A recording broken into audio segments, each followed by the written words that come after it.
তিব্বত সীমান্ত নিয়ে ক্রমশ ভয় বাড়ছে। ভয়টা হিমবাহ বা বরফ হ্রদ নিয়ে।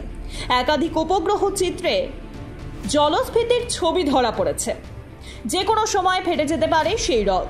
তাই আগে ভাগেই অভিযানে নেমেছে সিকিমের 6টি দপ্তরের একটি বিশেষজ্ঞ দল। সেই অভিযান চলবে টানা 18 দিন ধরে। প্রাকৃতিক বিপর্যয় রোধ করাই দলটির মূল লক্ষ্য।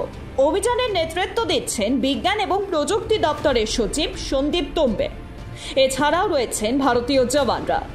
বরফ হ্রদে বিপদ ঘণ্টা ফের শুনতে পাচ্ছে সিকিম।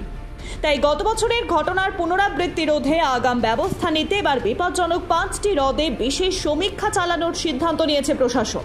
রাজ্যে বিপর্যয় মোকাবিলা কর্তৃপক্ষ ভূমি ও ভূমি রাজস্ব, মাইন অ্যান্ড জিওলজি, জলসম্পদ, বন এবং বিজ্ঞান প্রযুক্তি দপ্তরের একযোগে সমীক্ষা চালাচ্ছে। এর জন্য সন্দীপ তোম্বের নেতৃত্বে 56 সদস্যের একটি দল গঠন করা হয়েছে। এর মধ্যে রয়েছেন 32 জন বিশেষজ্ঞ। বাকিদের মধ্যে রয়েছেন জওয়ানদের পাশাপাশি সিকিম বিশ্ববিদ্যালয়ের কয়েকজন গবেষক। সম্প্রতি কেন্দ্রীয় জলশক্তি মিশনের কাছে একটি সমীক্ষার রিপোর্ট জমা করেছে সেন্ট্রাল ওয়াটার কমিশন। ওই রিপোর্টে হিমবাহ হ্রদগুলির বর্তমান পরিস্থিতি তুলে ধরে 47টি জলবিদ্যুৎ কেন্দ্রের নকশা পরিবর্তনের পরামর্শ দেওয়া হয়েছে।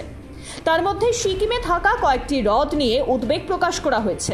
সিকিম প্রশাসনের তরফে জানানো হয়েছে বিপদ আটকাতে হিমবাহ হ্রদগুলিতে অত্যাধুনিক ওয়াটার লেভেল মনিটরিং সিস্টেম কার্যকর করা হবে। গত বছর 23 অক্টোবর মধ্যরাতে বিপর্যয় ঘটে সাউথ লোনাক লেকে, যার জেরে হরপা বান নামে তিস্তায় ব্যাপক ক্ষতি হয়েছিল উত্তরবঙ্গে। ভেসে গিয়েছিল বিঘার পর বিঘা জমি। তাই সেই ঘটনা যাতে আর পুনরাবৃত্তি না হয় তার জন্য এই পদক্ষেপ সিকিম প্রশাসনের। Bureau report, Ritam Bangla.